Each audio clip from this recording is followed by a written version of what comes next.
कपिलवस्तु की भूमि उस दिन इतिहास के सबसे अद्भुत क्षणों की साक्षी बनी। राजमहल की गलियों में जहां कभी ढोल नगाड़े और शहनाइयां गूंजती थीं, आज मौन और शांति का संगीत बह रहा था। लोग अपने अपने घरों से निकलकर देखने चले आए थे। राजकुमार राहुल अब भिक्षु बनने जा रहे थे। यह दृश्य किसी को आश्चर्यचकित करता तो किसी को गर्व से भर देता। बुद्ध ने अपने छोटे से पुत्र को अपने पास बुलाया। राहुल उनके चरणों के पास बैठा। उसकी मासूम आंखों में चमक थी। वह अब समझ चुका था कि उसका जीवन किसी साधारण बालक का जीवन नहीं रहेगा। मां ने उसे सत्य के मार्ग पर भेजा है और पिता ने उसे अपने शिष्य के रूप में स्वीकार किया है। बुद्ध ने मुस्कुराकर कहा, राहुल, आज से तू केवल मेरा पुत्र नहीं, तू धर्म का पुत्र है। संसार तुझे राजकुमार के रूप में जानता था, पर आज से तुझे भिक्षु के रूप में पहचानेगा। राज सिंहासन की जगह तूने भिक्षा पात्र चुना है। यही तेरी सबसे बड़ी विजय है। राहुल ने गहरी सांस ली। उसका हृदय एक अजीब सी हल्की अनुभूति से भर गया। उसे लगा मानो वह किसी बंधन से मुक्त हो गया हो। पिता पुत्र का नया बंधन। बुद्ध ने अपने शिष्यों से कहा कि वे राहुल को दीक्षा के लिए तैयार करें। आचार्य सारिपुत्र ने आगे आकर छोटे बालक का हाथ थामा। उन्होंने बड़ी कोमलता से समझाया, राहुल, अब तुझे सिर के बाल त्यागने होंगे। रेशमी वस्त्र छोड़कर सरल चिवर धारण करना होगा। भोजन तुझे भिक्षा से मिलेगा और नींद तुझे कठोर भूमि पर लेनी होगी। क्या तू इसके लिए तैयार है? राहुल ने निश्चयपूर्वक सिर हिलाया। हां आचार्य, मैं सब करने को तैयार हूं, क्योंकि यह मेरे पिताजी का मार्ग है। बुद्ध ने यह सुनकर आंखें बंद कर लीं। उनके अंतर्मन में गहरी तरंगें उठीं। यह वही बालक था जिसे उन्होंने कभी गोदी में नहीं खिलाया, जिसका लालन पालन देखने का अवसर उन्हें नहीं मिला। परंतु आज वही बालक उनकी शिक्षा, उनकी साधना और उनके धर्म का हिस्सा बनने जा रहा था। यह केवल एक पिता की विजय नहीं थी, यह सत्य की विजय थी। दीक्षा का अनुष्ठान प्रारंभ हुआ। राहुल के सिर के बाल उतारे गए। राजकुमार के रेशमी वस्त्र उतारकर उसे साधारण चिव्र पहनाया गया। उसकी मासूम काया पर जब गेरुए वस्त्र चमक उठे तो ऐसा लगा मानो एक नई सुबह का जन्म हुआ हो। नगरवासियों की आंखों से आंसू बह निकले। वे सोचने लगे, जिस पुत्र को राज सिंहासन पर बैठना था, वह अब भिक्षा पात्र लेकर गांव-गांव घूमेगा। पर यही तो सबसे बड़ा त्याग है, यही तो सबसे बड़ा गौरव है। शुद्धोधन का हृदय, राजा शुद्धोधन यह दृश्य देख रहे थे। उनके लिए यह क्षण कठिन भी था और पवित्र भी।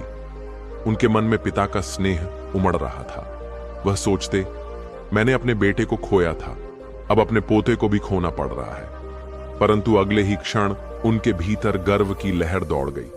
नहीं, यह खोना नहीं है, यह तो पाना है। मेरा वंश अब किसी राज्य की सीमाओं तक नहीं बंधा रहेगा। यह वंश अब धर्म के प्रकाश में अमर होगा। वे आगे बढ़े और बुद्ध के पास खड़े होकर बोले, पुत्र, आज मैं तुझ पर गर्व करता हूं। तूने राजवंश की मर्यादा को त्याग कर सत्य का मार्ग चुना और अब तूने मेरे पौत्र को भी उसी मार्ग पर चलाया। यह त्याग मुझे पीड़ा देता है, पर यह पीड़ा अमृत बनकर हृदय को शांति देती है। बुद्ध ने पिता को प्रणाम किया। पिताजी, आप ही ने मुझे जन्म दिया। आपका ही संस्कार था जिसने मुझे सत्य की ओर प्रेरित किया। यदि आज मैं और मेरा पुत्र इस मार्ग पर हैं, तो यह आपकी ही देन है। यशोधरा का धैर्य, दूर खड़ी यशोधरा सब देख रही थी। उनकी आंखों में आंसू थे, पर वे टूट नहीं रही थीं। वे जानती थीं कि यह त्याग उनका अपना निर्णय था। उन्होंने राहुल को रोका नहीं, बल्कि स्वयं उसे आगे बढ़ाया। उनका हृदय कह रहा था, आज मैंने अपने बेटे को खो दिया, पर मैंने उसे संसार को दे दिया। यह मेरे जीवन का सबसे बड़ा बलिदान है और शायद यही मेरी मुक्ति है। बुद्ध ने उनकी ओर देखा।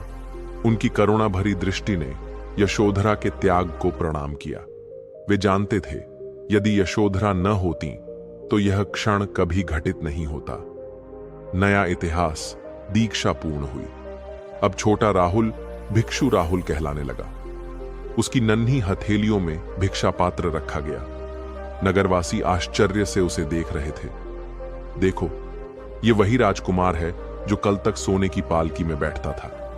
आज वह साधारण भिक्षु बनकर हमारी गलियों में चलेगा।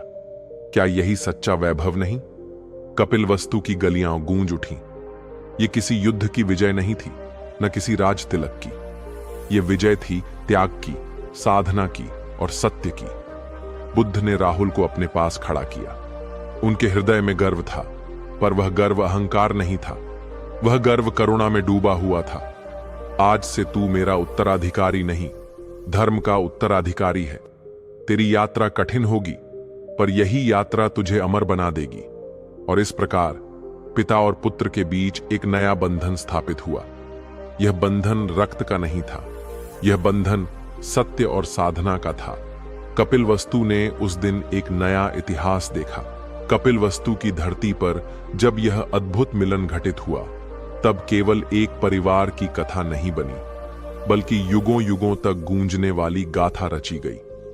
राजमहल के प्रांगण में वह क्षण अब भी जैसे ठहरा हुआ था, जहां यशोधरा ने मौन रहकर अपने आहत हृदय को करुणा में बदल दिया, जहां राहुल ने राजकुमार की पहचान छोड़ भिक्षु का मार्ग चुना, और जहां बुद्ध ने अपने परिवार को खोकर भी उन्हें सत्य की ज्योति से जोड़ दिया।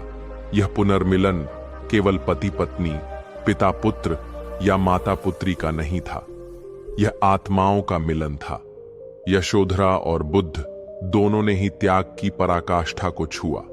एक ने अपने प्रिय को संसार के लिए छोड़ दिया, तो दूसरे ने संसार के लिए अपने प्रिय का त्याग किया। गौतमी माता ने इस मिलन को देखकर कहा, आज मेरे पुत्र ने केवल धर्म का ही नहीं, परिवार का भी आरण चुका दिया है। यह वंश अब राज्य की सीमाओं तक नहीं रहेगा, यह अनंत आकाश तक फैलेगा। राजा शुद्धोधन की आंखें आंसुओं से भरी थीं, पर वे आंसू शोक के नहीं, गर्व के थे। उन्होंने धीरे से कहा, आज मैं समझ गया हूं कि सच्चा राज्य सिंहासन महलों में नहीं, हृदयों में होता है। नगरवासी इस गाथा को देखकर श्रद्धा से झुक गए। उनके लिए यह घटना केवल एक ऐतिहासिक क्षण नहीं, बल्कि जीवन की शिक्षा बन गई। और यशोधरा, उनके मौन ने संसार को सबसे बड़ा संदेश दिया कि प्रेम केवल पाने में नहीं, त्याग में भी होता है। उन्होंने अपनी पीड़ा को शक्ति बना दिया और अपने पुत्र को धर्म की राह पर भेजकर स्वयं साधना का रूप धारण कर लिया। बुद्ध ने सब ओर दृष्टि डाली। उन्होंने अपने परिवार को देखा, अपने शिष्यों को देखा, नगरवासियों को देखा, और फिर मौन होकर भीतर कहा, यह पुनर्मिलन मेरे जीवन का सत्य है। यह करुणा और त्याग का प्रतीक है। यही कपिलवस्तु का संदेश है जो युगों तक जीवित रहेगा।